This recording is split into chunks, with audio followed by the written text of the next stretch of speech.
Hey, happy Saturday. Welcome to the Sci-Fi Center Live, our Star Trek weekly edition, and our post Picard series finale stream. So it's kind of bittersweet, simple because I just the show had grown on to me after the first two seasons being kind of blah.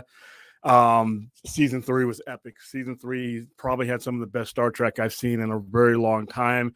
It was a compelling 10 episodes.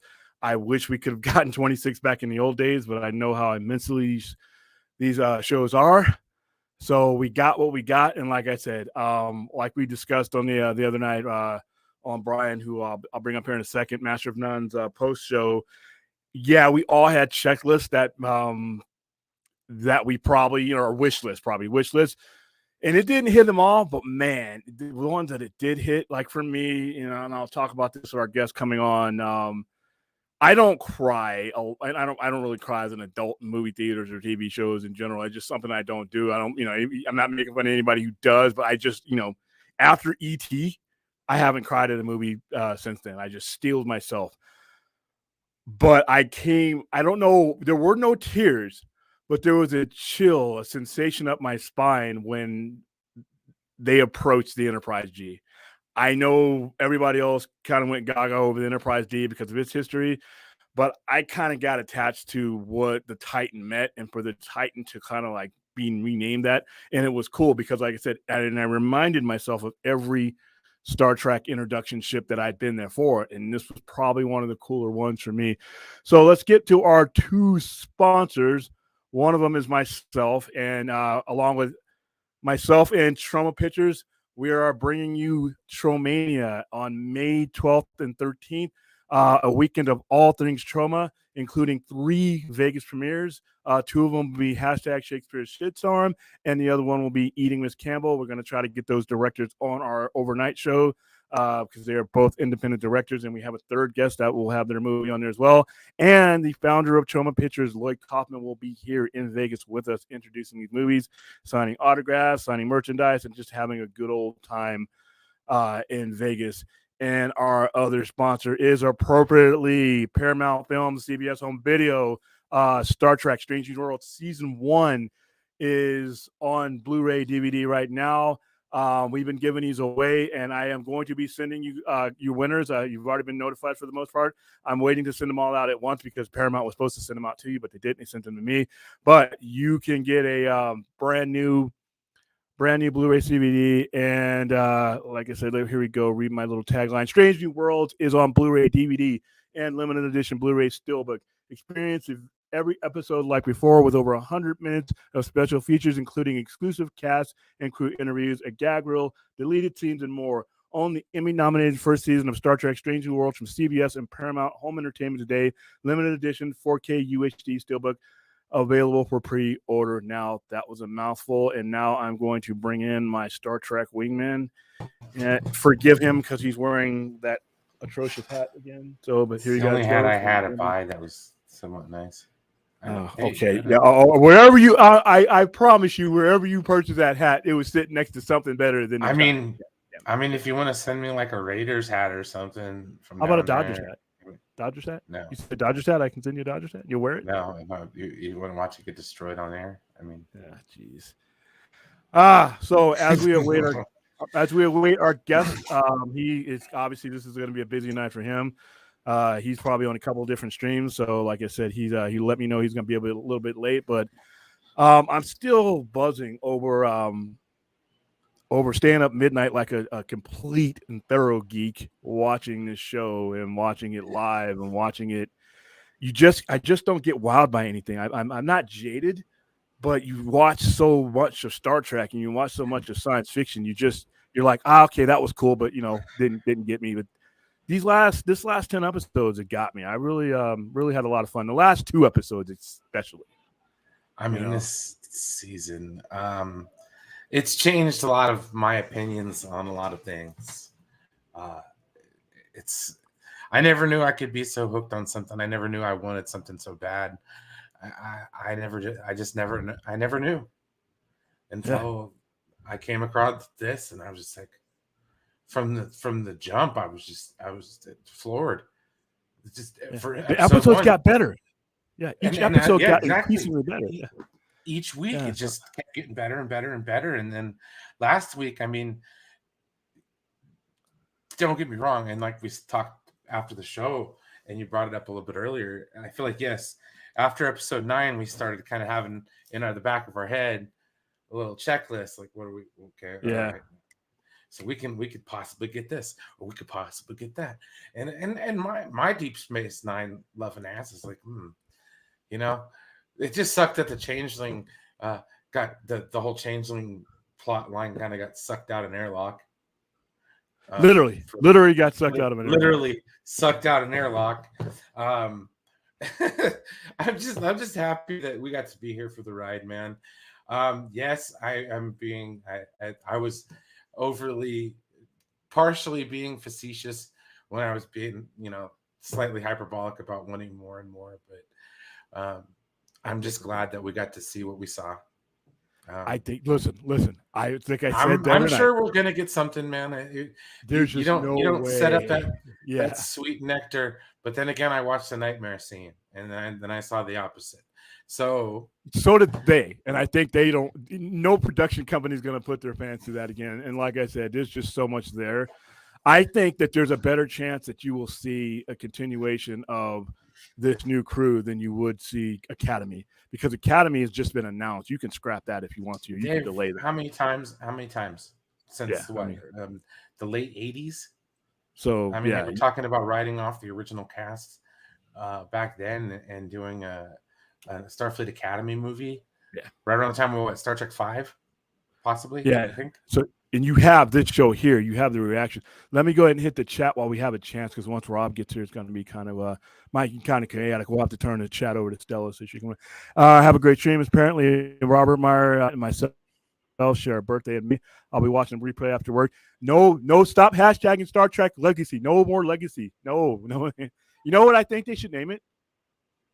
If they do a new show with this ship and this crew, you know what the best name for it will be? Star Trek. That's it. Just call it Star Trek. Yeah, please. It has everything that Star Trek has. I mean, it's at this point now where you don't need to add what it is. Just a date. 2023. I'll know which one you're talking about. Star Trek. All right. Return of the Jedi call to approve that Star Trek finale. Yeah, that was that was very blatantly the trench, but you know what? It worked. It worked. I mean, don't get me wrong. The nerd part of my brain was fighting, tooth and nail, going, man, that ship does not navigate. It does not move like that. But all right, it looks cool. Oh, we've never been. But it's a I know. But we've also never been in that situation. I mean, when she zoomed in above them, I'm like, is Luke hanging on to one of the antennas to be rescued? But But I thought that was great. RJ, long time no see. Congrats on having Robert Meyer Burnett. Yeah, hopefully you got to get him in first. Should be a fun stream tonight. Good conversation. Make sure you guys hit the like. Yeah, hit the like and subscribe button for both wherever you're at. If you're in Point Nation, like and subscribe. If you're in Sci-Fi Center, hit like and subscribe. I think I will reach 1,000 subscribers. Right now, it looks like I'll be 78. Which means it'll be 2064, 27 something, 2054 when it looks like I'm going to hit 1,000 subscribers, but that's okay. We'll take our time. All right, Stream Elements, Black Ops now live, streaming talk shows. Picard Silver now spoiler talks with Robert. Oh, cool. Yeah, somebody's hooking us up. Thank you, whoever did that. That's neat. Aaron, how you doing, Aaron? Rob, hopefully Rob gets in here soon. But like I said, I was surprised he said yes, because the night after the show. I mean, imagine, he says he's got an hour. Yeah. I was expecting to get ghosted. I understand. Hello, Stella. 4th and 1,000. What's going on? Oh, R&B. Oh, here we go. All right, Clinton Huntley returned. Okay, yeah, I got that one. What do you think of the news of Section 31 movie? I think it's better as a movie because it's a good launching point. Let's see if they get it going. Let's see with the reaction, how people, because a lot of times these ideas sound great until you actually start spending money on them and start putting together a staff and everything else. And then you're like, maybe or maybe not, I mean, okay, like with the Section 31 stuff, I understand. I respect it. It's a good get. I mean, especially post Academy Award. But I feel like Section 31, even if it is a little mini movie, whatever the hell, is a waste of her talent.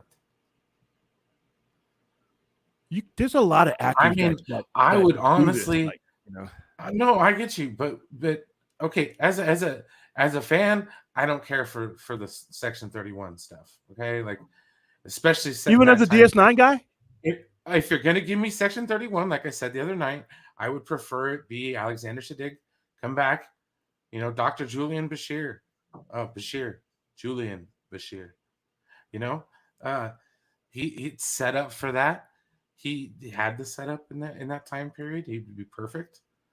The man pulling the strings, maybe for a more benevolent Section 31, and as opposed to more nefarious, I guess is the best way to put it.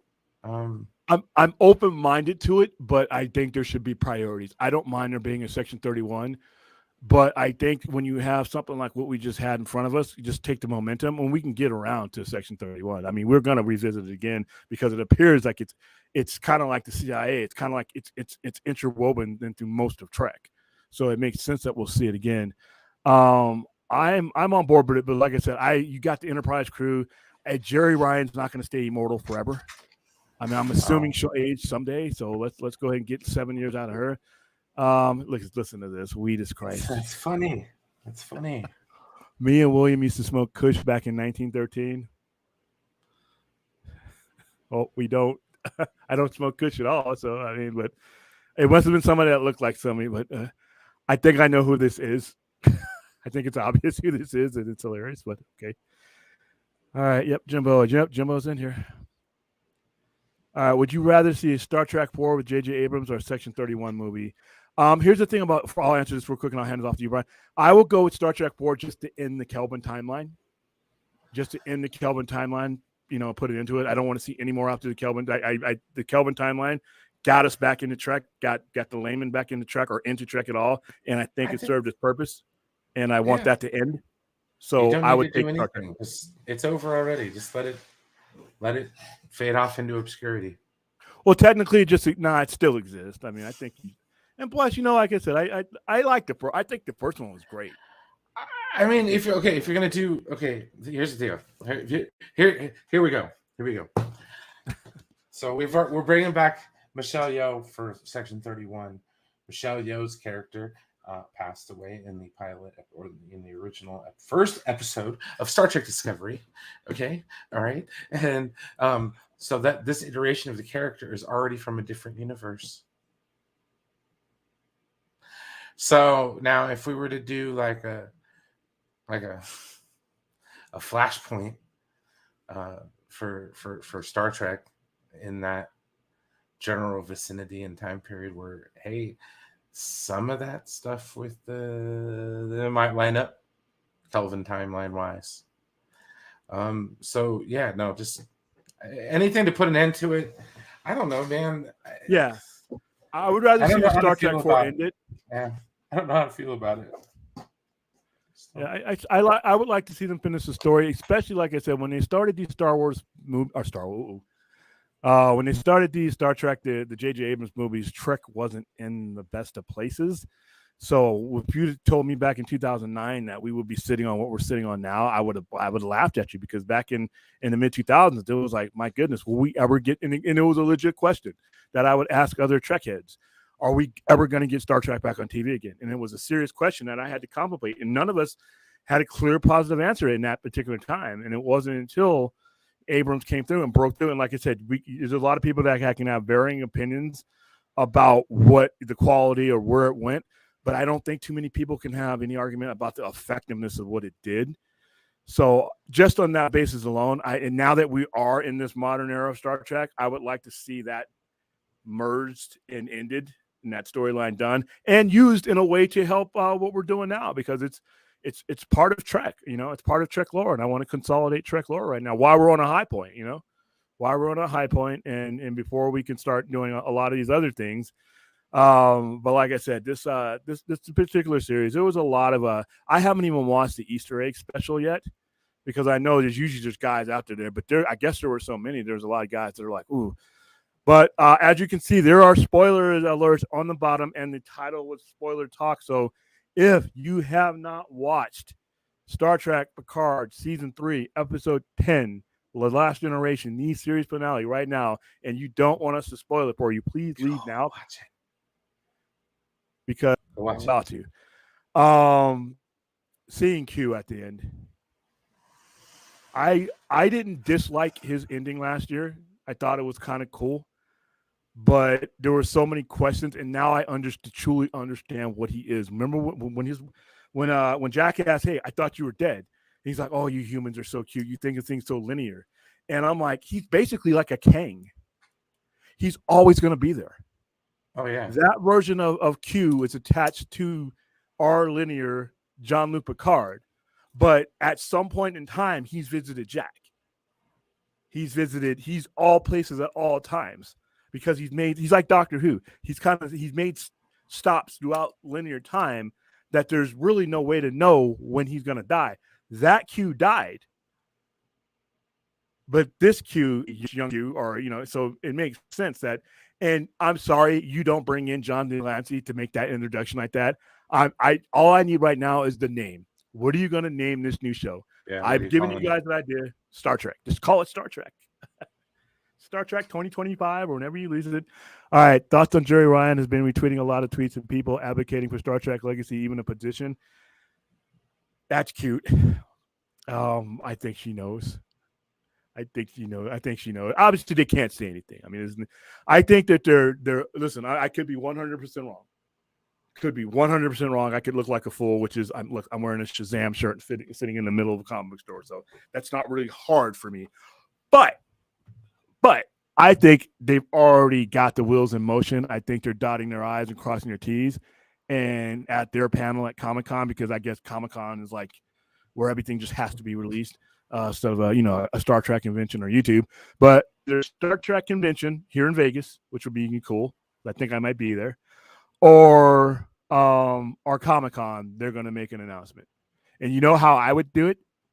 I would have Q in that throne from Encounter and Farpoint, and I would have, how the rock sound? I would have Q on his throne. Remember the first scene, in the last scene, where Q comes down in that chair and says, the judgment has begun, and then you see all the new cast come out. That would be cool. And like I said, I was watching some of the other shows, and everybody's like, well, some people didn't agree with the Titan being rechristened. No, we don't need that.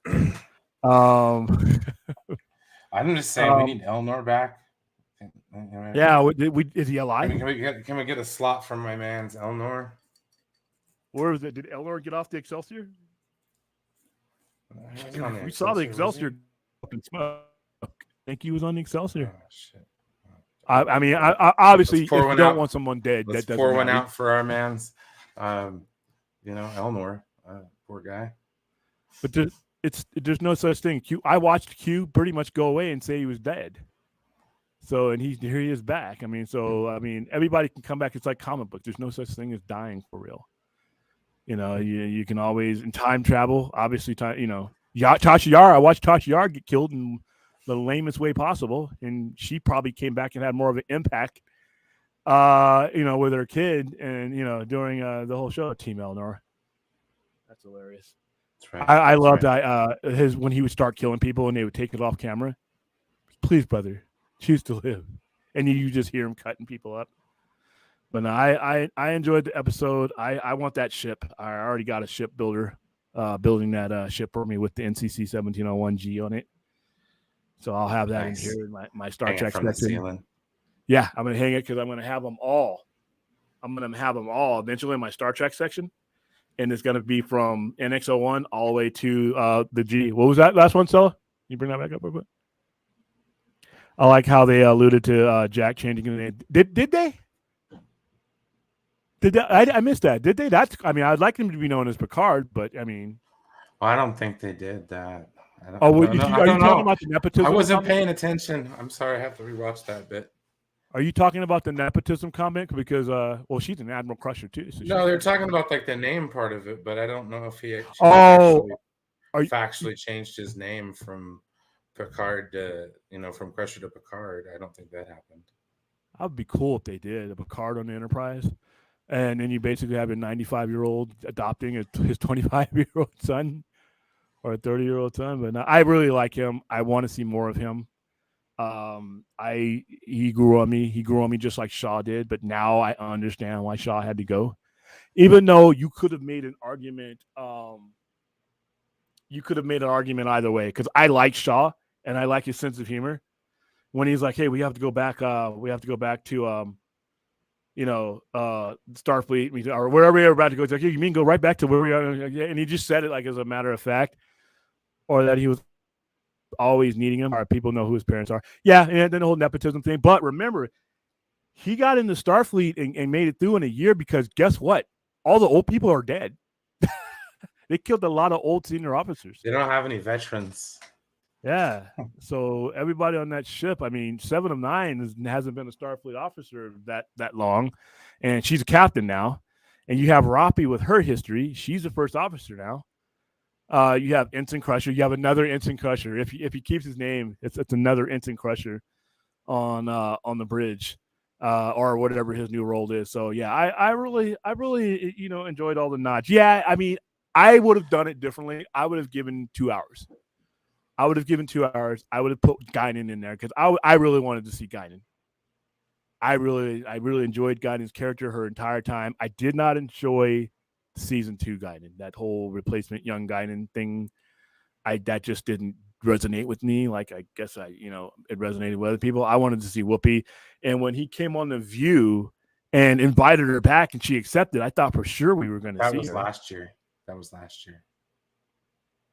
Was she on the show last year? Yeah. I know Guinan was, but was Whoopi? Absolutely. Dude, I'm getting old. I'll say. Because she was on the first episode and the last episode, to my recollection. That's right. She's in the bar. Was she in the bar?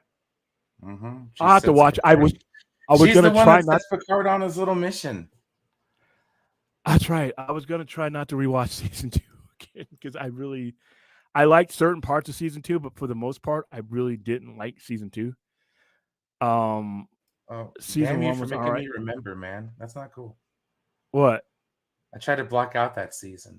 Yeah, I really do. Maybe that's why I remember all the kids in cages bits, and I'm just like, no, I'm good. Oh yeah, with the whole that was. Oh God, no! Please, that is where the criticism, and like I said, when Rob makes it in, that is one of the criticisms I do agree with him on.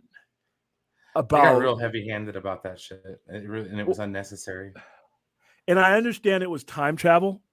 It's time travel. But I don't need to see my time reflected through my lens through that kind of a show that's supposed to be. I don't like time travel for that reason. I want to go to the far future and hope that we figured out all this dumb stuff that we do now. I mean, don't get me wrong. Granted, we had to go through World War III behind it, but still, it's like, it gets a little. Well, that one was too on the nose, and I think, and I do agree with him when some people that say Star Trek is too on the nose sometimes, because you watch Star Trek to get away from being on the nose. I can watch the news for the immigration crisis that basically that episode was going to get. I completely understand that. Yeah. That's. I'm all about inclusion, but like I said, at the same time, that one was too, even Star Trek old TOS, we were talking about the Cold War, but they did it in the abstract. They weren't never really talking about the Cold War directly. It was an abstract, and it was in a future tense after World War III, after, and remember, in order to get to this utopian society that Star Trek comes from, we got to go through a lot of horrible things. We got to go through the nasty before we can get the eugenics wars, the World War III that a lot of us don't make it through. Khan ruling a quarter of the world, that couldn't have been fun. The Romulan War. So yeah, all right. Aaron Raffi is 7's number 1. I think it's it's hot. They're going to do what Voyager didn't do with Janeway and Chakotay. Yeah, I mean Janeway and Chakotay, and that was professional that they never did it because it was your first officer. But yeah, the whole Rafi, and I think they have a good character dynamic. I didn't like the season 2 character dynamic between them two. The whole Laverne, Thelma, and Louise thing. That just really was like, come on. And then they're arguing and they're driving and they're wrecking through the streets of LA. And I'm like, what is this? Are they going to go off the cliff holding hands? I didn't like that one. So, all right. So, unfortunately, I heard a pop and it wasn't Robert Meyer Burnett yet, but someone far less attractive. No, I'm just kidding. Hey, what's up, Dave? It's been a long week. Sorry, guys, I was late. I just got back from the hospital, so. Oh, whoa, everything all right? My oldest daughter's been in the hospital for a week having heart issues, and yeah, it's been a long day. Oh, that sucks, man. I mean, Crazy, what's her current condition? Well, they put a stent in her heart last week, but she had so from the start, she was a child onset diabetic, adolescent onset diabetic, because she had pancreatitis when she was young, lost her pancreas, all of that. And so she's been kind of ill her whole life, and she's having heart problems because of the diabetes now. She's 32. And she had a stent put in her heart last week. And then she had a bit of a bad situation happen in front of her and her fiance, and it caused her to go into some major blood pressure issues, and her blood pressure has been wildly out of whack for a week, so they've had her in a chemical coma, trying to calm her down. And she might end up having another surgery on Monday if things don't come down over the weekend, so. Oh, man, that's deep. Sorry to hear about all that. I'm dealing as well as I can be. It's just been a long week. I've been exhausted. I haven't gotten much sleep, so. But I'm here. Maybe hopefully we can distract you from this long week. We're just going over. That's why I'm here. Yeah, we're waiting for Rob. Like I said, I'm pretty sure he's on a Star Trek tour. And if you watched him anywhere, once he gets going, he gets going. But he let me know he's going to be late, and then he will be here. And like I said, once he gets here, I'm just going to pretty much hand it over. Thank you, Aaron. Appreciate it. Same here. We're going to hand it over to him. And like I said, he has a way of taking over things. I doubt I will be needed. I think I'm going to go get my food while Robert Meyer Burnett is on here. But like I said, I watch this show every night. This show is great. I watched him on Campia for a long time. But when you watch him on his own show, he's unfiltered and he can just basically do, he can go where he wants to go. Well, I know he's a bit against New Trek, but whatever. Yeah, we're not gonna hold that against him. We're not gonna hold that against him. I'll let him know not at all. He's in friendly territory. I guess it's split down the middle, but here's the thing though. We got the old Trek guys who like old Trek, and we got new Trek guys, and we got me who likes them both. The difference between now, 2023, and 2005. This schism would have stopped Trek. Now it won't. Now it's just something we acknowledge. We acknowledge that certain people don't like, don't like this, don't like that. But we all, I think we're all in agreement that more Trek is better. I mean, keeping Trek going is to me the top priority. I know I'm going to get some stuff that I don't necessarily 100% agree with, but I will take anything but being in that mid-2000s, early 2010s era where I was telling Brian before you came on, the legitimate question was, are we ever going to get Star Trek back on any type of TV? And this is before streaming, because remember, streaming didn't start picking up until later on in the previous decade. So I was legitimately wondering, are we going to get Star Trek on TV again? And so I was more than happy with the announcement of Discovery. Discovery season 1 was rough. It wasn't very good, in my opinion. It had its spots. It had enough to keep me going and say that there's potential here. Season 2 is probably one of the best Star Trek seasons I've ever watched. And Anson Mount coming in as Pike. Oh. Well, I have not actually seen the whole seasons of Discovery yet. I have on my streaming service on Amazon, we have a live channel that has all Star Trek all day, and it runs all the shows. So I've caught like bits and pieces of Discovery. From what I'm seeing, it's okay. You know me, I haven't always been about New Trek myself, so it looks okay. But I can say this, I did not enjoy the second season of Picard when I watched it last year. except for the ending of it. But Well, yeah, when Wesley comes in and saves the show, pretty much. So. yeah, and like I heard you guys talking about Q a little bit ago.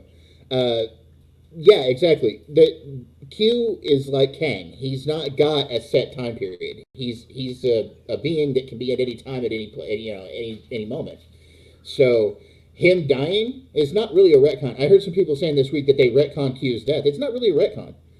That could be a Q from a different point on the timeline. You know what I'm That's saying? what I mean. That Q did die. That Q Yeah. did die, but just like Kang, like Immortus is Immortus. He's still Nathaniel Richards, but young Nathaniel Richards is still going through the galaxy and going through time, meeting people. So that Q was attached to Picard. Well, And it's like this you one- said the other night. It's like you said the other night when I asked you, do you think that Q has a? Oh, there he is. Do you think Q has a thing about the Picard bloodline? And you said possibly. You know. But anyway, our guest is here, so. All right, so here's where I go from being a YouTube nobody to a YouTube nobody and a quarter, because this is probably the highest end guest we've had. So without further ado, let me introduce I got to get all his titles right. The Dope Duke of Discord, the Viceroy of Verisimilitude, and the existential Mr. Rogers, Robert Meyer Burnett. Did I get them all? Oh man, that just makes me sound like a monumental douchebag. But to be fair, I didn't pick any of those. Those were all hung on me. Oh, okay. That's why. And there's like the in the artwork, people have sent me an artwork. So I feel like if someone sends me an artwork of me, I have to use it. It's that's the whole thing. Fan interaction. Yeah. First By of the all, way, Mr. Burnett. I profusely apologize. I was late. My girlfriend's father, it was his 88th birthday tonight. Wow. Oh, And so I was at the birthday dinner. So I apologize. I was able to escape. And then I had a little internet issue when I got home, and I had to fix a wire. That happens. The Robservatory is not. I need Mr. Scott.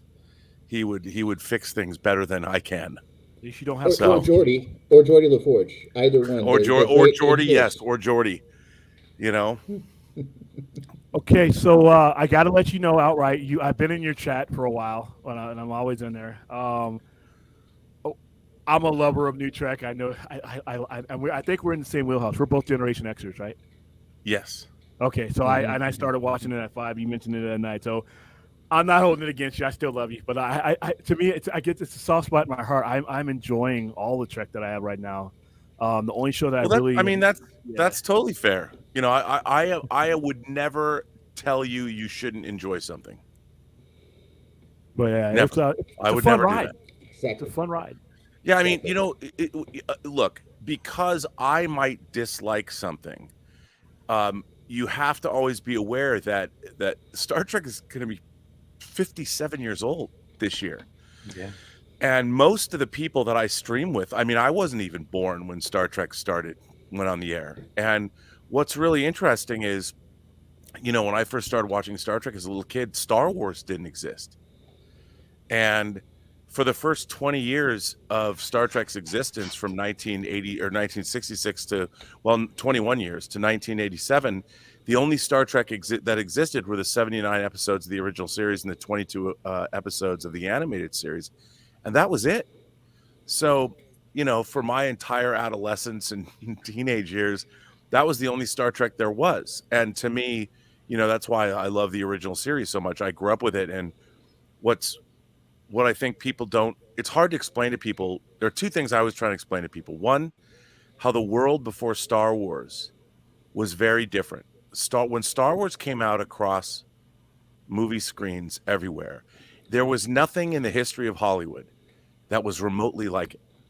So, I mean, I've told this story many times before, but I'll never forget. I saw it the Sunday after it had opened. So it hadn't even been open a week. And it was the first time I was in a movie theater called the UA 150 on 6th and Blanchard in downtown Seattle, which is blown up. It doesn't exist anymore. It was amazing. And when the movie started, when the crawl started to roll, it was a period of Civil War, everyone in the theater was like, they were all reading the crawl. And they didn't even know they were reading it aloud, because no one had ever seen a big budget movie like this before. And And then for me, who was, you know, a 10-year-old science fiction fanatic already because of Star Trek and the Twilight Zone and the Outer Limits and all the movies I'd watched on sci-fi theater when I was a kid, to see Star Wars it was literally like watching your dreams come true. Dreams you didn't even know you'd had, because there was nothing in Hollywood history that looked anything remotely. I mean, the closest thing in terms of 2001 was an amazing thing, but 2001 was realistic, you know, and I had seen it, and it's slow moving. It was not pulp action adventure, swashbuckling fantasy in outer space. And so what Star Wars did was it solidified the idea of wanting to make movies for me, but it also was very different than Star Trek.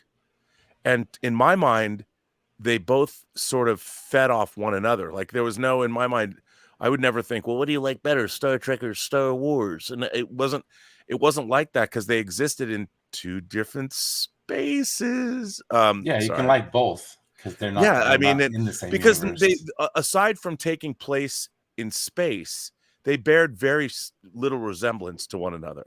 They were, it'd be like I've always liked cops and lawyer shows, but you can watch a police story like Lethal Weapon, or you can watch a police story like Serpico, you know, two very different kinds of stories, but they're both about cops, but they're totally different.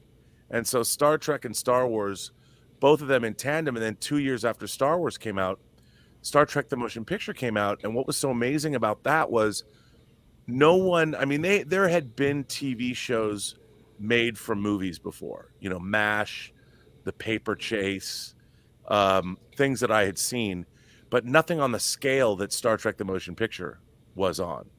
And to go from growing up loving Star Trek to see Star Trek the Motion Picture was like, and I was 12 years old when the motion picture came out, and I was like, it was mind-blowing. I to this day, it's my favorite Star Trek movie by a wide score margin. alone is mind-blowing. The score alone I listen to on a regular basis. That's amazing. Leah's theme, everything about it. I mean, that was the movie that was the overture. Leah's theme was the overture in the theater. I was like, wow, this movie. I think it was one of the last movies that had an overture, but it was amazing. And growing up at that time, you know, and then less than 6 months later, The Empire Strikes Back followed Star Trek the Motion Picture. So that was my first movie I saw in the theater. That was my first movie I saw in the theater. Oh, it was. That was also my first movie I saw in the theater. It was insane. And the funny thing about Empire Strikes Back. I remember being worried about it as a kid because they had a different visual effects supervisor. Brian Johnson, who had worked on like Space 1999, was the visual effects supervisor. So I'm like, are the special effects not going to be as good? And I saw Empire Strikes Back 26 times in the same theater that I saw Star Wars in. That whole summer, every weekend we would just go see Empire Strikes Back. And the thing about Empire Strikes Back was it took everything that I loved about Star Wars as a 10-year-old, and now I was 3 years older. I just had my bar mitzvah literally the week before, and I was like a man now. But it was insane. And Empire Strikes Back kind of grew up with me the same way that Star Trek the Motion Picture grew up the original series. Suddenly the characters were older, they weren't happy, you know, they weren't in the place that they wanted to be at, and they had to come together to thwart V'ger from destroying the world, and then by the end they put the family together. Well, Empire Strikes Back blew up the characters from Star Wars and made them more serious and more. So as I was getting older, these two franchises that meant so much to me, the motion picture and then Empire Strikes Back grew those franchises up, made them more mature, made them more serious, and did it at a time when I was on the cusp of adulthood, you know, going into junior high and high school. And it's hard to equate that to now because so many people I talk to were already born when these movies existed. And it's hard to try and convey what it was like when you lived in a world where they didn't exist and then they came into being and literally changed the way you imagined the world to be. Well, Did you had a question? Yeah, I'm about the same age as William. We were born in the 70s. So the first movie I ever saw in the theater, and I saw it in a drive-through theater, I saw Empire Strikes Back. I'm thinking about 7, 8 years old. And my question for you is, what you say you love the motion picture. I'm not real fond of it myself, but that's. Have you watched the new 4K director's version? I have not gotten a chance to yet. You should watch it. But what's your opinion of Wrath of Khan? Oh, I loved Wrath of Khan, but here's the thing about, because that was the growing moment for me. Yeah, see, here's the thing about, even when first of all, this is going to seem strange to people too. I saw Wrath of Khan 4 times the day it opened, June 4th, 1982. And when I first saw it, I didn't like it. For a number of reasons. I did not like the Mighty Maroon uniforms. I didn't like the fact that everybody was wearing these, because basically what they are is they're naval peacoats. Because they were militarized. Yeah, it was very much Navy, like you would see them on the conning tower of a submarine before it dove, and it was fine. It just took some getting used to. And while that revenge plot was very un-Star Trek. Yeah. And it was not anything that had ever really been seen before in the original series. Now, you have to understand, I knew Star Trek backwards and forwards. I had read every shred of material published, whether it was the James Blish novelizations, whether it was Alan Dean Foster's Star Trek log series of the animated series, the photo novels, every single reference book that had been published. So it was difficult to go from Star Trek the Motion Picture, which I loved, to Wrath of Khan, because Wrath of Khan, even Khan himself, like I always loved Space Seed, but Khan himself was much more larger than life than he was in Space Seed. And so it took me by the end of that day, by 4th watch through in a day, I loved the movie. Mm-hmm. It took me, and just because it was so different, I had to come to grips with it. And I did not, of course, Spock died, and that was terrible. And Kirk cried, and it was but coming to grips with it, I mean, clearly it's still, I think, even the Star Trek the Motion Picture is my favorite Star Trek movie. Star Trek II: The Wrath of Khan is the best Star Trek movie of all the 13 that have been made, because it's actually, what was really interesting about Star Trek is that Nicholas Meyer had never seen Star Trek before, and he came onto the project very late. He doesn't even get screenplay credit, even though he rewrote the script almost from scratch. So the version of Star Trek II: The Wrath of Khan we saw was Nicholas Meyer's script. And right, wasn't that script rewritten like 3 or 4 different times? Oh, yeah, there were 5 or 6 different ideas behind that. Yep. And he put it together. But what was interesting about Nicholas Meyer, very classically educated man, came from a family of artists and musicians, and he was very well read. He had written novels and plays, and he had made Time After Time, which is a great science fiction movie in its own right. So when he delved in, he started watching the original series. And what's interesting is when, if you really think about it, when Star Trek II came out in 1982, Star Trek itself was 13 years old? Yeah. The franchise was only 13 years. Now think about that. That would be like, no, it's kind of hard to think about, actually, looking back. Yeah, it's really hard to grasp. I mean, that's like Star Trek, 2010 to 2023. Yeah. Not a lot of time. And you went from a TV show with TV actors, and then in the most expensive movie ever made at the time. And then they cut back and they make essentially a feature film with the TV division of Star Trek and Harv Bennett producing, or the TV division of Paramount. And they make this film, and we're only 13 years away from the end of the original series, which is pretty crazy compared to, say, now, because Star Wars debuted in 77 and it was over in 83. And then it kind of drifted out of the pop culture consciousness. And by the end of the 80s, Star Wars was old, and there was nothing really, nobody was doing it. It wasn't until the 90s when they decided to resurrect the property with the Thrawn trilogy and the Dark Empire comic series, with an eye toward making the special editions and then making the prequel trilogy. So it's pretty crazy. You mentioned earlier watching a movie 4 times in the same day. And I remember when they remastered the original trilogy for Star Wars in the 90s, they played it right before they started playing the prequels. Yeah. In matinees usually, and I sat and watched all 3 Star Wars movies remastered in the same afternoon, with intermissions between. So, Yeah, no, it was great. I mean, yeah. Rob, how did you watch this season 3 before everybody, and how did you keep that, giving that what we've seen and how we watched it on an emotional roller coaster on a week to week basis? How did you keep that button up without accidentally blurting out things to people?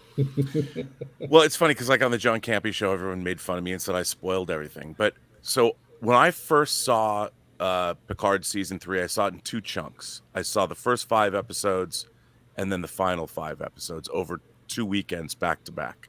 mm-hmm. That's how I saw it originally. And it was like 8 months ago, like 10 months ago.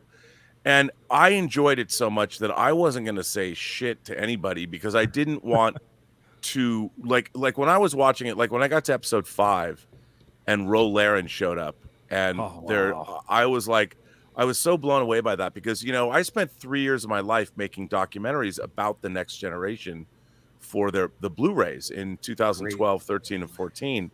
So I know a lot about Next Generation. So it really meant a lot to me. That was the preemptive strike where Picard and Ro parted ways, was the penultimate episode of the series. When All Good Things was 1 episode, then in syndication they broke it into 2. But it was the penultimate episode of the series when it originally aired, and I really loved the Ro Laren character. And so when she came back and they had that, I thought it served a really interesting, on one hand, it served a really great dramatic purpose in that they both were trying to size each other up to make sure they weren't changelings. But also when they finally realized they weren't, there was this emotional catharsis that I, as a viewer, realized that I was waiting to see for 30 years, you know, and Picard was pissed.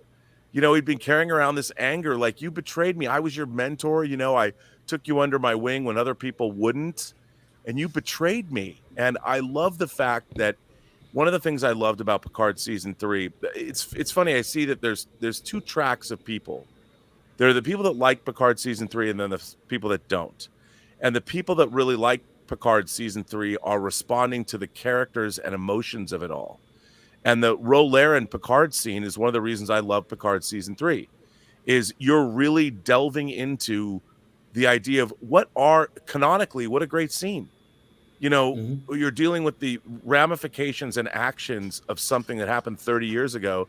If there's something that deeply wounds you emotionally, it doesn't really go away. I mean, the pain is numbed after a while, but if you were to confront, like, if somebody you were madly in love with abandoned you, and then you ran into them 20 years later, all of those feelings, it wouldn't matter that it had been 20 years.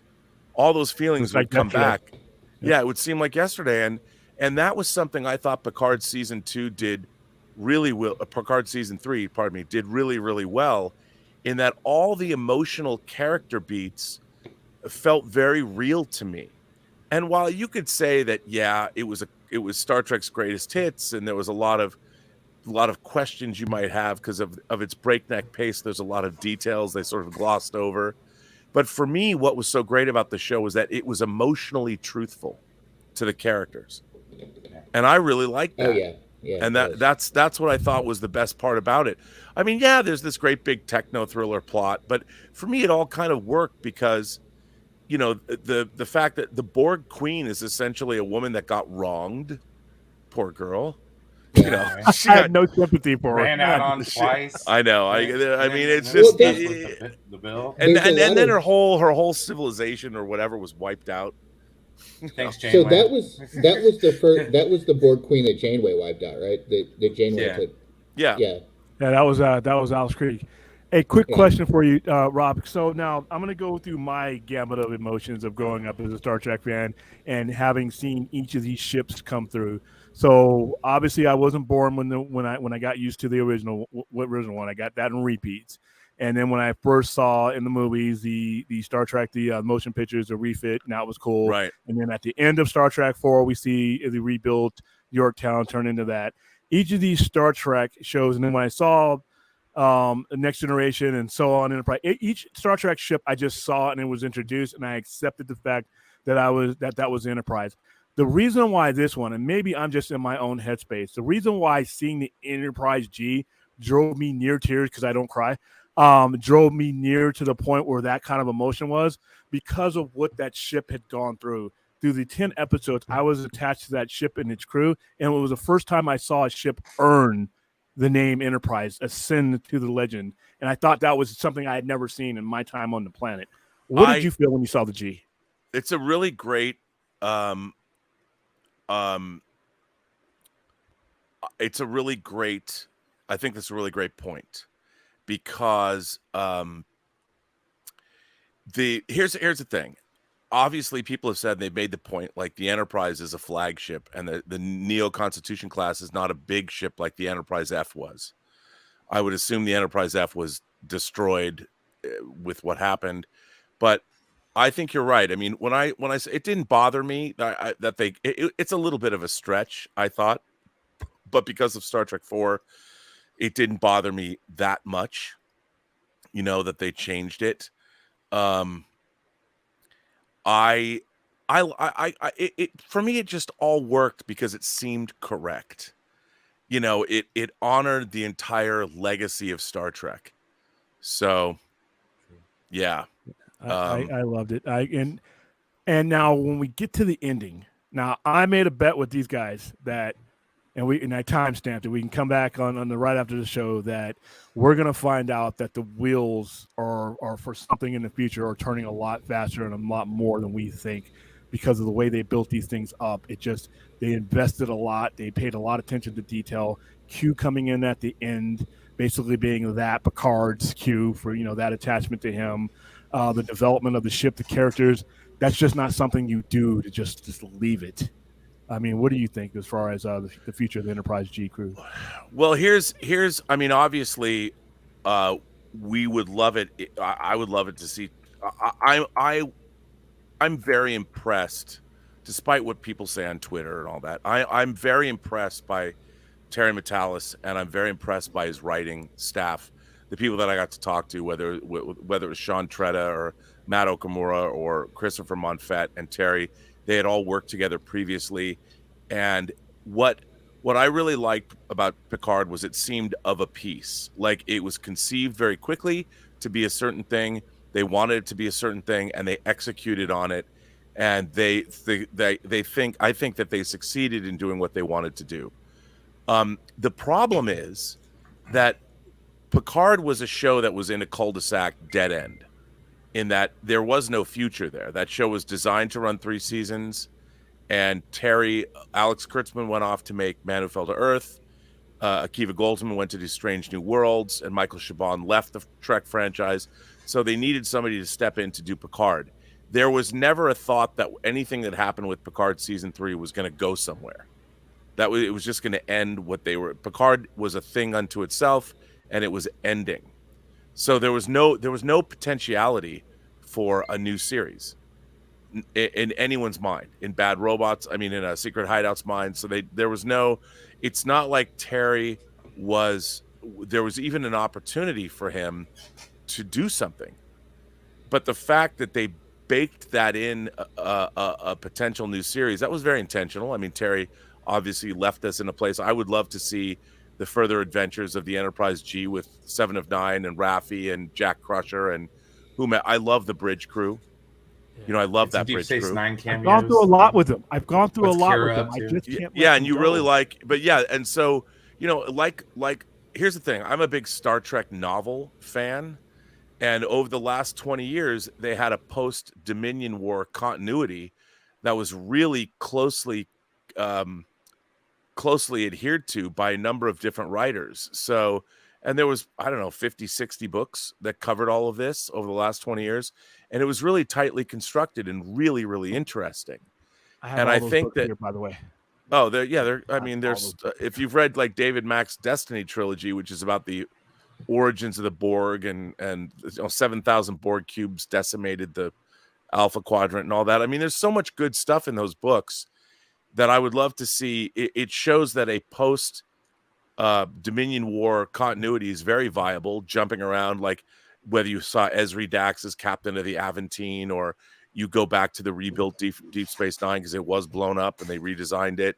And there's all this great stuff. And Terry could do that because these actors, of course, would want to come back, you know, and you can do a show. Unfortunately, the Alex Kurtzman secret hideout Star Trek vision is a different vision. Like, they're not working, despite what they're saying, they're not working in old Star Trek canon.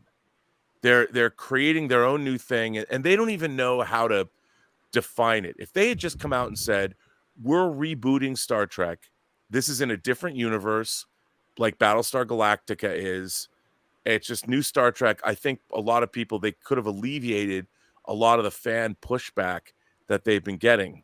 But they keep trying to say, oh, this is canon. And one of the things I loved about watching the first 5 episodes, when they get to the Fleet Museum and you see a classic Constitution class, the New Jersey in the Fleet Museum, I was fist pumping, because basically that was them saying F you to all of Kurtzman's Star Trek. And I even said to Terry when I finally met him at the Hollywood Bowl, I'm like, that was the first question that came out of my mouth. I'm like, how did you get to put a classic Constitution class there instead of the redesigned Connie from Strange New Worlds and Discovery? And he's like, they didn't watch it. They didn't know. Awesome. No one said anything. You know, because they were all off. Alex Kurtzman was busy doing Man Who Fell to Earth, and Kiva Goldsman's making Strange New Worlds. So Terry was left to his own devices to do. They weren't watching. As long as Terry stayed on time and on budget, and if they needed help, I mean, Terry could call up Alex, who was busy doing his own miniseries, you know, and they didn't know. And by the way, to be honest, Alex Kurtzman wouldn't know that anyway. If he was looking at the Fleet Museum and saw a Constitution class ship, I am willing to bet you dollars to donuts he wouldn't even go, wait a minute, that doesn't look exactly like our own Discovery, or our own Discovery era Constitution class ship. Where's a Discovery class ship? Yeah, well, I mean, it's and that got written out of history. So I mean, go ahead, yeah, Dave, real quick. You got a question? So, Robert, I happen to like Strange New Worlds. What is your opinion of it? I think Strange New Worlds is the Las Vegas version of Star Trek. If they put a Las Vegas show on that you could go watch, it would look like that. Oh, you're talking about you're not talking Dantana, Las Vegas. You're talking about Las Vegas as in a show. Yeah, I'm talking about like if you went to a show, like if it's like you were going to the Wind and they put on a show, like here you can go, come see tonight's Star Trek show. Here's my whole thing about Strange New Worlds is the cast is fine, the production design, it looks good. I don't believe it. The way the characters do not talk to each other like they're in any kind of a proper military. And you look, the new trailer they dropped for season 2 is, to me, it's everything wrong with modern Star Trek, in the sense that Kirk getting caught in a revolving door, Spock going, what's your catchphrase? And Spock is turned into an idiot. If I was making Strange New Worlds, Spock would come up and he would have the most badass catchphrase ever. If someone said, so what is your catchphrase? And Spock would think about it, and he would come up in his very Spock way with like the coolest catchphrase ever, because that's what Spock would do. Spock would not, he would understand that, okay, if there's a Starfleet tradition of coming up with catchphrases, which, by the way, catchphrases belong to the next generation, engage. And that alone shows you that, to me, I don't like the fact that Strange New Worlds even has a catchphrase, or that Discovery has a catchphrase. Catchphrases are only a next generation thing. They're not canonical to any other Star Trek show. But that's a little thing. But to me, if Strange New Worlds was true to Star Trek, the character of Spock would not be turned into a buffoon by going, go very fast. He would think about it, and he would realize, okay, if this is a Starfleet tradition and I'm sitting in the captain's chair for the first time, my catchphrase is going to be something memorable, honorable, and great. And Spock would think about it, and he would just lay out the coolest catchphrase ever. And he wouldn't smile about it. He would just say it. And the bridge crew would be in awe. But instead, they go the other way and they turn it into a joke. And that is my problem with Strange New Worlds. Because the thing about Star Trek was, it never, even in comedic episodes, it never made fun of its characters. And this is something that has been completely lost on the new generation of writers. Even when you go to overtly comic episodes like Trouble with Tribbles and A Piece of the Action, there's a great scene where Kirk can't drive a stick shift, an old 20s car. You know, it's going backwards and forward. It's going forwards and then backfiring.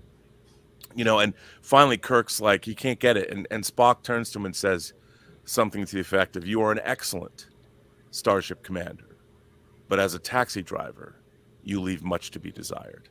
And the thing about that is it's funny, but it doesn't make Kirk out to be a buffoon, because there's no reason he would know how to drive a car, unless, of course, you know, you go back to the J.J. Abrams verse and he can drive a classic 300-year-old Corvette off a cliff. But that's just me. While being chased by cops. While being chased by cops. Yeah, and that's just me. And I feel that I understand that they want Strange New Worlds to have a Guardians of the Galaxy flavor. But if you look at some of the great things that we're getting now, as far as House of the Dragon, as far as The Expanse, we're getting a lot of really great, thoughtful, serious science fiction.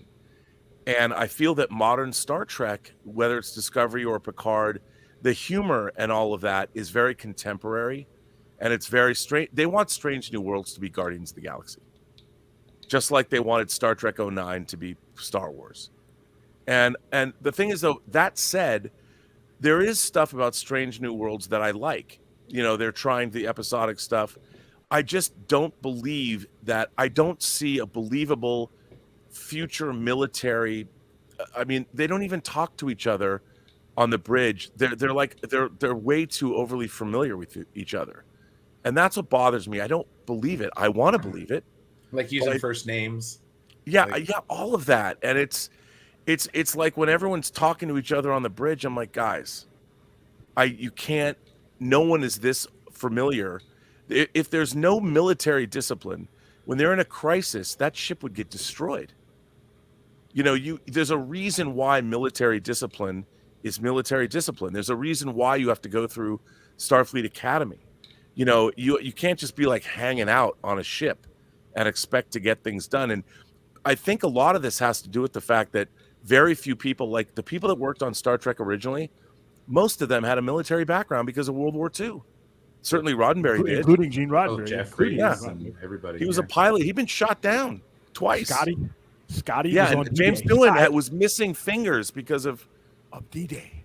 Of D-Day. I cannot fathom that. The coolest things about that character and that actor that plays him, none of them will be cooler than the fact that cat was on the shores in June of 1944. That'll always be the biggest thing for me with him. Wow. As an army guy, it's like, ooh. I mean, I have to say that, like, and I understand why people love Strange New Worlds. It goes down easy. It's fun. But for me, when we have shows like The Expanse, and we have, like, I want to see a Star Trek show that's as great as House of the Dragon. I want to see elevated. I feel that Star Trek is no longer, it's no longer the elevated science fiction that I would want. I think Star Trek should be the Tiffany standard of sci-fi. And I feel, unfortunately, we're getting, and because the people that are writing it do not have a sci-fi background. They haven't read science fiction novels. They don't understand how great science fiction works. And their Strange New Worlds, it has too much, it's got too much sort of that pop culture sense memory of what Star Trek is, as opposed to, like, I look at a show like Battlestar Galactica. Now, that obviously is very apocalyptic in nature, but the storytelling was very adult, and it was very serious-minded. That's what I want from Star Trek. And the funny thing about it is, the people of today go back and look at the original 60s Star Trek, and they can't help but see it as pulpy, campy. Even the color palette of the show is not something people can buy into today. So they think that, oh, that's what people want. Fans want people to recreate the 60s, and that's not what people want. People want to see the ethos and you can update the tone and the look and the feel of things and not I think that Strange New Worlds is a show that's at war with itself. If that makes any sense. By the way, I know you're a physical media guy, and I'm championing physical media. Yeah, it's Strange New World, but we teamed up with Paramount, so, and I have all the VHSs here for all the Star Treks here. Got a question for you because you were there, and I was there back in 1987 when or 86 actually, the year before, when the concept of Star Trek: The Next Generation was being bandied about. Now, I was in LA. I'm coming from a different part of the country, I guess, but when I was growing up, it was not a good thing. My dad was against it. Everybody I knew was not liking the concept of this new Star Trek. I mean, it may have been different where you live in, but I remember them. Oh no, they protesting. They were protesting. Yeah, I mean, people were not. They were not happy. And people were like, "What do you mean you're going to have a Star Trek without Kirk, Spock, and McCoy?" And nobody could really. I mean, I was kind of excited about it only because it was new Star Trek, and I was predisposed to liking anything that was Star Trek. But it just, I mean, it wasn't. It really wasn't what I wanted, you know. I remember my dad was a huge Star Trek fan before, I was a syndication kid, so I only saw Star Trek after the fact. But my dad was a huge Star Trek fan. He had all the novels that were out up to that time. He watched the movies. We watched the movies together. So for me, when Next Generation came out, he was excited. Yeah. Well, when it came out, I was excited too. Yeah, even being an old Star Trek fan at that time, he was excited for it because it was, like you said, more Star Trek. Yeah. And I remember the night that show came out, like, we made a thing out of it. It was a thing around our house. Me and my siblings and my parents, we all sat around the TV and watched it. But, and I do remember there being different opinions about it, though. Oh, yeah. No, there was, I mean, it was syndicated. The thing about Star Trek, The Next Generation, it was syndicated, so it played at different times across the country. And in Seattle, it was going to debut, I want to say 4 days after it played in LA. Yeah. So I was in college. I was going to the Evergreen State College in Washington State. So I had my friend Taylor White tape it off television out here. He FedExed me the tape. And on my college campus, there were no fraternities, but there were these dorms. And A dorm was a 10-story building. And in the bottom of A dorm, they had these TV room. And the TVs, there were 4 TVs. So there was like a total of 12 TVs in the TV room. And they were in these pylons. So there was one, they were facing 4 different directions. So what I did was I went to Media Loan. There was a VCR already there, but I took coax cables and I put them into all 12 TVs. And I went and I announced it on campus. And I said, come see the Washington State premiere of Star Trek: The Next Generation. And all weekend long, that tape just got played and rewound and played and rewound and played and rewound. And I think there was only like 3,000 students at that college at the time.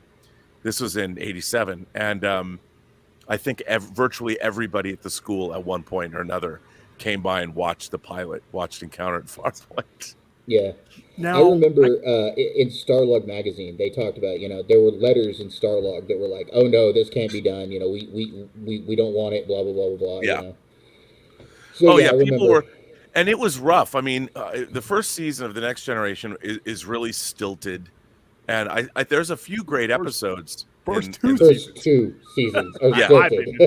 Yeah, yes. The first 2 seasons, it's true. But there are some great episodes in there. And not a lot, but there are still great episodes in Next Gen. And the battle, I think, is one of them, but that's my opinion. I like the battle. The battles are, and that's you get Picard's backstory on the Stargazer. you know, Yeah. and all that, which was really cool. I mean, things like The Big Goodbye, which is the first great holodeck episode with Dixon Hill. I Yeah. loved Heart of Glory, the first Klingon episode in the first season when the 3 Klingons are found in the old derelict ship. And Vaughn Armstrong, who plays the Klingon, the head Klingon at that episode, was in the Star Trek Experience ride film and then went on to play the Admiral in Enterprise. And then so that's a good episode. Coming of Age, where Wesley takes the Starfleet Academy entrance exam, is a pretty good episode. I'm a big fan of the Binar episode 11001001, which has a great ending. Well, why didn't you just ask us for help? You could have said no. It's like, I guess I can't argue with that, because you could have. Now, when I was growing up watching it in LA, it always seemed like it was on the verge of not being around. Like it was always in danger until Best of Both Worlds. After Best of Both Worlds, Part 1 and 2, for me, from my point of view, it seemed like the series was accepted at a whole different level. Did you ever get that feeling when you were watching it? Well, yeah. I mean, the third season is quite exceptional. There's a lot of incredible, because in the third season of Star Trek, that's when Michael Piller came on board, and they changed how they went about the storytelling, because at first they tried to recreate the original series, and you know, they had all of these external threats and the crew would react. But when Michael Piller came on in the third season, his mandate was that, okay, all of our stories have to be derived first from our characters, instead of waiting for something to come out of space. Our characters are going to be where the stories are going to come out of. So it really literally flipped the script on the series. And so it felt much better, even though, you know, the second season was plagued because of the writer's strike. That's why it only has 22 episodes. And the final episode, you get Shades of Grey, the clip show. But we're on the verge of another one of those, by the way. It feels like another. Yeah, I know. Oh, geez. Which is crazy. Now, well, from now, okay, complete Star Trek series, not including the ones that are currently in production, or everything, Strange New Worlds and Discovery, that are still running. What is your favorite? And probably answer. What is your favorite overall Star Trek show as a whole? You mean now the new ones? No, Or, period. Like Next Generation, the original series. Yeah, I mean, all right. So for me, it's going to be Voyager. Interesting. And the reason why is with Voyager, I thought that Voyager had the best character development for the situation that they were in, and it was superior than anything else that they had done in Star Trek, because you had to see people come together and evolve, and you didn't have to see that necessarily. You know what? 100%. You know, it's funny. To me, Voyager was kind of a copy of a copy of a copy. And I didn't pay much attention to it when it first ran. But then there were people like Brian Fuller who worked on it, and John Ottman, surprisingly, who edited a lot of Bryan Singer's X-Men movies and composed the music. He told me, he's like, you know, Voyager is a lot better than you think it is. And so I really made a concerted effort. I don't know, about 5-10 years ago. I don't remember. I sat down and watched it again. And there's a lot of great stuff in Voyager. It's just wildly inconsistent in terms of like, I would have liked the show better if they weren't trying to get home, if they just resolved themselves to their fate. Hey, we're stuck out here. Let's no, give up. No, stay in the Delta Quadrant. not give up, but decide, okay, we're going to bring the Federation here. Oh, you know, we to try and get home 75 years or whatever. Like, what can we do? How can we bring what the Federation is forward to this place and time? And I was hoping for more of a world building kind of a show, but once they decided to get home, you know, it's like anything else. It's like Lost in Space. They kept moving forward, and the whole idea of the show is that they're cut off from their supply line. They can't get home. You know, this idea is like, it's going to take us 75 years to get home. You're all going to die. You know, and because they could have had the Federation working on something the whole time to bring them home. And because they had to go through Borg space, you had to retread all this stuff. I thought it was really interesting, but that's, you know, that's just, I can't say what I would have liked them to do, but there's a lot of really great stuff that's in Voyager. Like, there's one of my favorite Star Trek episodes of all time is Blink of an Eye. when the Voyager gets trapped in the orbit of a planet where time is passing much more quickly on the planet than it is on in I like remember that issue. Episode, that episode is a great science fiction concept that it's great. It's really well done. Or Living Witness, where the holographic doctor wakes up on a planet hundreds of years later, and they blame the Voyager for all this stuff, and they play call it these the warship. Remember, they call it a warship, warship, and they've got a totally. That takes a great science fiction conceit. It's a great episode. Or what is it? The dinosaur episode, Distant Memories or something. That there's a lot of really cool stuff in Voyager, and like Year of Hell Part 1 and 2 is a great two-parter, and but they had an over-reliance on time travel and the Borg and all that stuff, but there's still a lot of great stuff in Voyager, and I've come to appreciate it a lot more now. I didn't give it. Go ahead, Dave.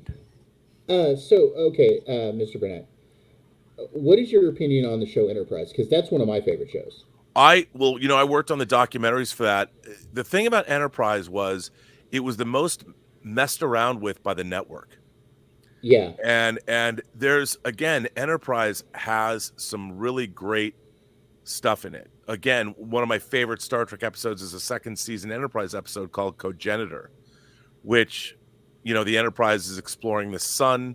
They find an alien vessel also exploring the sun, and they meet the friendliest aliens in the world. Yep. And it turns out they have 3 genders. Yeah. And it turns out the third gender they need to procreate, but they don't they're like worse than second class citizens, and that's just their culture. And Trip gets all upset about it. Yeah. And they're like, no, you can't interfere with the culture. And Trip's like, I don't agree with the way they treat. And it's an episode that doesn't end well. And it's a it's why the Prime Directive was made for things like this. And look, I love the 4th season of Enterprise, and I think the 3rd season of Enterprise is really interesting. The whole Xindi arc. Yeah. Yeah, I like the Mirror Universe episodes. Oh, that was great. It was great. In a Mirror Darkly. Yeah. I love how they changed the opening credits for it and everything. Oh, that was great. I mean, the 4th season did so much really stuff. It did it really well. The episode you mentioned a minute ago, though, Cogenitor, that's the episode that made me love Trip as a character. Yep. That episode there, and then the episode where he realizes his sister was killed during the Xindi arc, when they cut a swath across the planet with the weapon. Those 2 episodes right there made me really like Trip, really realize who Trip was as a character, and he's one of my favorite characters actually in that show.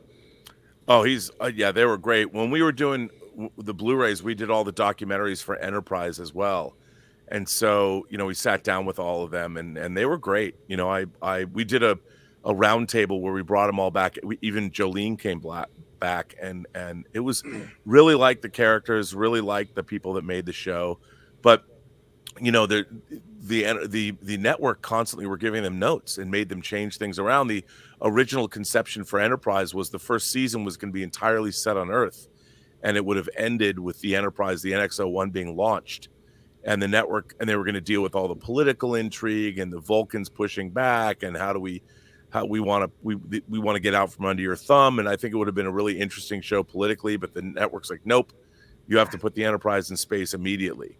Not even better than the Suliban, I'll tell you that much. Yeah, I mean, that was. I got a question on that one. If UPN had been a stronger network and had been on firmer ground, because I always got the sense that from watching Enterprise that show we got was not what they planned. That was nothing like what they planned. That they had planned on explaining a lot of stuff. That their explanation for the soft-headed Klingons versus the ridge-headed Klingon was much more detailed than that. The time-traveling guy we saw in the future was probably going to be a Romulan to deter them from ever coming together with the Klingon alliance, and that's why they were doing experimentations on the Klingon. I just got the feeling that they were going in a completely different direction, and had that show been on a stronger network, we wouldn't have even gotten the Xindi or some of the things that they were going. Even if people enjoyed that I'll never know, but I just got the feeling because the network wasn't strong enough that we got something totally different than what they originally intended. Yeah, no, it's true. I mean, and that they were, Berman was left alone when he did TNG, Deep Space Nine, and Voyager because he always delivered on time and on budget. at the end of the season of he never went over budget. He ran that show like clockwork, and so for at the time for Paramount, because it was always syndicated, they loved Berman's Star Trek because it was such a great it was such a well-run show. Yeah, so that's a damn shame, because I think that show, if I ever got my wish list and somebody modern wise could fix that especially that season series finale. Terrible.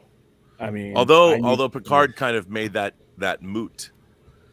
You know, Picard season 3 retconned that. Well, yeah, because you saw the NX-01 refit in the which I like. And I love how Terry snuck that in there. Yeah, totally. Because that makes that refit canon. Yeah, it makes the refit canon, and also these are the voyages is no longer canon. Yeah. And Terry, they did it on purpose because Terry worked on Enterprise. Yeah. He was Brandon's assistant, That was that season. That's the only thing about that show that I did not like, really. I mean, aside from the fact that, like you said, they were hampered. Yeah. But like, I'm a guy that likes like early stories or prequel stories. I know that's not real popular with people, but it is. No, I do too. And I loved, because in the original series you mentioned the name Archer is mentioned a couple of times, the Archer's planet and stuff like that, and I like that they actually made that a person, that they came up with a person, and I liked Scott Bakula's captain. He was pretty cool. Do you know what Berman told us? It's not in our documentaries. I guess I can say it now because it's been 10 years. One of the reasons he had such a problem with Les Moonves is Les Moonves did not like Scott Bakula as Captain Archer wanted Berman to fire him. And Berman basically told Les Moonves, "Fuck you." He Howard Sterned him. He Howard Sterned him. Yeah, I mean, and because of that, Berman, like when Star Trek was over, nothing Rick Berman was developing for the studio did they want to make. I mean, Paramount owed Rick Berman such a debt of gratitude for Rick Berman produced 25 seasons of Star Trek in 18 years and 4 feature films and made that studio hundreds and hundreds of millions of dollars. And Les Moonves, just because he was a petty schmuck, and it came out that he was indeed a petty schmuck. I mean, they should have bent over backwards and given Rick an opportunity to make a few more series and a few more movies, or at least giving him the freedom to put the quality into the one that he was, currently working. What I always wanted with the end of Enterprise was them to finally do that 5th season. The Earth Romulan War. I really wanted to see that. Well, what's interesting is that after Enterprise was over, there were 2 guys that were running Paramount, Carey McCluggage and Donald DeLine, and they had hired Eric Jedrinson, who was the supervising producer of Band of Brothers, to write a Star Trek script that would continue after Enterprise. And Eric Jedrinson, like Nicholas Meyer, had never seen Star Trek, so he immersed himself in Star Trek, and he ended up writing a script that he called Star Trek: The Beginning. And it was set 8 years after the end of Enterprise. And it took place on it started out, the opening scene is graduation day from Starfleet Academy. And it opens on a boat race outside of San Francisco Harbor where these hover catamarans they're battling one another, and all of the graduating class of Starfleet Academy are on these catamarans. And it's an awesome way to open the movie. This beautiful boat race, and they come into San Francisco Bay, and they come right past Starfleet Command, and so you're being, or Starfleet Academy, and you're being introduced to all of our young characters. And so basically, and at the same time, they're going to start testing a Warp 7 spaceship, and the Romulans basically show up. And they demand the expulsion of all Vulcans from Earth. And the Romulans are going around to all these other planets and saying, get rid of your Vulcans. And if you don't get rid of your Vulcans, we're going to destroy your planet. So the whole thing is kind of about ethnic cleansing, and Earth is like, F you. No way. And that's how the outbreak of the Romulan War happens. And it was going to be a 3-movie story that was going to cover the Romulan War. And it was the script. It was only a first draft script, so it's not a perfect script, but it was really good. And then Donald DeLine and Carrie McCluggage were replaced at Paramount. And that was the end of that. And it never got made. So many things in pop culture altogether just change course when somebody gets replaced. Real quick, your favorite Starfleet uniform? You know, my favorite Starfleet uniform ever is probably Admiral Kirk's from the motion picture. Oh, the one he wears for 7 minutes? I love that uniform so much. I mean, it's cool, it's regal. It doesn't look like anything else in Star Trek the motion picture, but you know, I've come to like I do like the Mighty Maroons. I eventually came around on them, but I love those uniforms. Yeah, they're great. I mean, they're too heavy. I don't believe them inside a starship that you're wearing these wool peacoats. Have you ever worn one? Have you ever worn one of those? Yeah, I have one here, and I'm in Vegas. Not a good idea. No, not a good idea. I also like the uniforms from this season of Picard. The leather jacket look. Oh man, those are awesome. They're awesome. I love those. Are those going to be on there? Are they going to sell those? Because I'll buy those and sell those here. Oh, I would love. Those jackets are dope. I hope somebody makes those because I would totally buy one of those jackets. My favorite is First Contact. First Contact uniforms are my favorite. Yeah, those uniforms are great. Yeah, you know what? Those are great uniforms. And I love the fact that they became, when they were introduced in the movie, then they spilled over to Deep Space Nine. I mean, Voyager never used them. Rapture. They were great. Those are my favorites. The TNG movies. First Contact, and then I remember the DS9. The DS9 episode was Rapture that they first appeared. And then you saw them in Voyager, but they didn't. It was the people like Dwight and Schultz and all those guys. Paris's father, they had them on, but obviously the crew didn't have them because they were been so far away. So yeah, no, it was great, guys. I have to go because I have to go do my own stream, which I'm late for. But this is so much fun. We should do this again. Thank you. Thank you for giving me a piece of your Friday night, and I'll be watching that stream, that aforementioned stream that you just mentioned, because I'm going to watch your show tonight. But, hey, thank you. I know this is a busy time for you. This is after the end of a series. Thank you for giving us a piece of your Friday night, and thank you for bringing up the coming to my hood and bringing up the level of the show, man. Well, I'll be in Vegas all next week for CinemaCon. Are you going to CinemaCon? Oh, nice. Yeah. So John Campion and the crew and I are covering CinemaCon. So they're showing The Flash, Tuesday night? Yeah, I tried to get in. I tried to get in for that because we have some intermediates, and then they just have too many people. And then I saw the price that they wanted, and I'm like, I only want to see one movie. And it was the same thing for Top Gun Maverick. We had an opportunity to buy you can get a non-NATO ticket, but $1,300. I'll wait till June. Yeah, I mean for us, it's because we're pressed, so we can cover it. Yeah. Yeah. I just want to say thank you for coming on, Mr. Burnett. I've always wanted to meet you. Oh man, no! This has been so much fun. And if we can have you on in the future, that'd be great. Yeah, man. Absolutely. I'd love to come back on. Say hi to all 8 puppies for me. Is it 8? Is it 8 of them? There's 8 of them. I'm loving the videos, man. Those videos are therapeutic for me, and I haven't had a dog in 20 years. So there you go.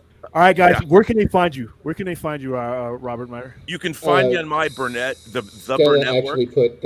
put the. Oh, you put it in there? Okay, great. Yeah, put it in there.